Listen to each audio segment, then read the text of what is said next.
پیارے نبی صلی اللہ علیہ وسلم کے زمانے میں ایک واقعہ پیش آیا، مسند احمد وغیرہ کی روایت ہے، حضرت ابو واقد اللیثی رضی اللہ تعالیٰ عنہ روایت فرماتے ہیں کہ مکہ فتح ہوا۔ مکہ فتح ہونے کے بعد نبی علیہ السلام اور آپ کے صحابہ حنین کی طرف یعنی طائف کی طرف جا رہے ہیں۔ وہاں جنگ حنین کے لیے جب اللہ کے نبی صلی اللہ علیہ وسلم نکلے تو کچھ نئے جو لوگ ابھی اسلام قبول کیے تھے انہوں نے ایک درخت دیکھا۔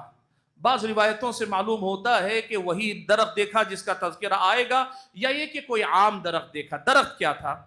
زمانہ جاہلیت مشرکین کے پاس ایک عقیدہ تھا، ایک درخت تھا جس کے اندر بہت زیادہ کھوٹے انہوں نے گاڑے ہوئے تھے، کھوٹے گاڑے ہوئے تھے ایک درخت پر، اور اس کے بارے میں ان کا عقیدہ یہ تھا کہ اس درخت میں بڑی برکت ہے، یہ درخت اتنا بابرکت ہے کہ اپنے جو اسلحے جنگوں کے لیے نکلتے تو اپنا ہتھیار اس میں لٹکا دیتے اور سمجھتے تھوڑی دیر وہ لٹکا رہے گا تو یہ ہتھیار جو ہے اس کی تاثیر بڑھ جائے گی، اس کی قوت بڑھ جائے گی۔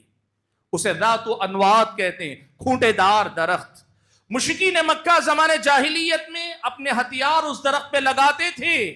حدیث کی دو الگ روایتوں سے معلوم ہوتا ہے کہ صحابہ نے وہی درخت دیکھا یا صحابہ نے بہت بڑا ایک درخت دیکھا جو اس کے جیسا دکھتا تھا، تو کہا اللہ کے نبی صلی اللہ علیہ وسلم سے کہ یا رسول اللہ اجعل لنا ذات انواط کما لهم ذات انواط، اے اللہ کے رسول جیسے مشرکین مکہ کے پاس ایک درخت ہے جس پہ ہتھیار لگا کر وہ برکت حاصل کرتے ہیں یا طاقت حاصل کرتے ہیں یا اپنے ہتھیار لگا کر قوت کا ذریعہ سمجھتے ہیں، ہمارے لیے بھی ایک کھونٹے دار درخت بنا دیجئے اللہ کے نبی۔ صحابہ نے جو نئے اسلام قبول کرنے والے لوگ تھے انہوں نے یہ سوال جب اللہ کے نبی صلی اللہ علیہ وسلم سے کیا تو اللہ کے نبی نے کیا کہا معلوم ہے؟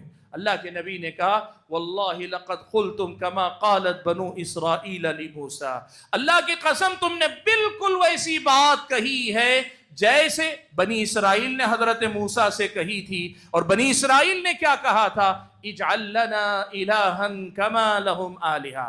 حضرت موسیٰ علیہ السلام جب قوم کو لے کر نکلے سمندر سے بچ کر فرعون سے نجات پانے کے بعد تو گزر ہوا، حضرت موسیٰ اور بنی اسرائیل کے ایک ایسی قوم کے پاس سے گزر ہوا جو اپنے بت کے سامنے عبادت کر رہے ہیں، ایک بت بنائے ہوئے اس کی عبادت کر رہے ہیں۔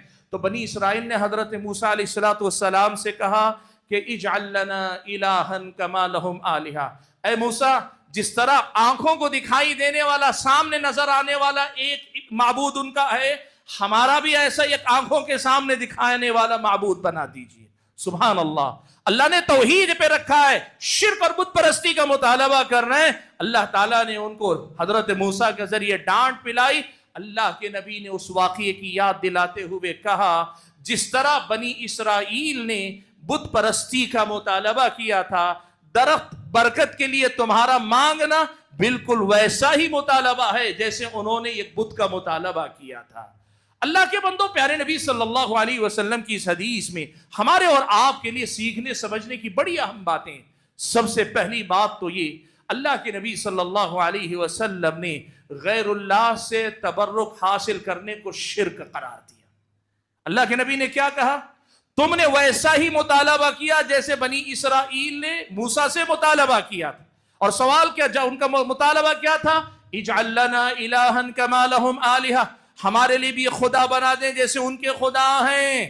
اللہ کے نبی صلی اللہ علیہ وسلم نے اس کو اس سے مشابہ قرار دیا۔ اور دوسری بات یہ بھی معلوم ہوئی کہ کسی بھی چیز کو برکت کا ذریعہ بنا لینا یا لوگوں کو دیکھ کر کے ان کے پاس برکت کے حصول کے لیے کوئی چیز ہے ہمارے پاس بھی ہم انہی کی نقل کریں گے، یہ اسلامی شریعت کی نظر میں بنی اسرائیل کے نقش قدم پر چلنے والی غلطی ہے اور تبرک کے حصول کا ناجائز طریقہ۔ اللہ کے نبی صلی اللہ علیہ وسلم نے صحابہ کو تنبیہ فرمائی اور آپ صلی اللہ علیہ وسلم نے اسے مشرکین کی روش قرار دیا، اسے بنی اسرائیل کا غلط مطالبہ قرار دیا۔ یہ واقعہ بتاتا ہے کہ ہماری اور آپ کی زندگی میں تبرک یعنی برکت کے حصول کے معاملے میں ہمیں قرآن و سنت نے جو ضابطے جو حد بندیاں دی ہیں ان کی پابندی کرنے کی ضرورت ہے۔ ہم اللہ سے برکت کی امید رکھیں اور جس چیز کے اندر بھی اللہ نے برکت رکھی قرآن و سنت سے ثابت ہے تو پھر اس سے برکت کا حصول اللہ سے کیا جائے، اسے ذریعہ بنایا جائے۔ لیکن تیسری بات یہ بھی کہ اس سے برکت حاصل کرنے کا جو طریقہ ہے وہی طریقہ اپنا جائے، اس طریقے سے ہٹ کر کسی اور طریقے سے نہ اپنایا جائے۔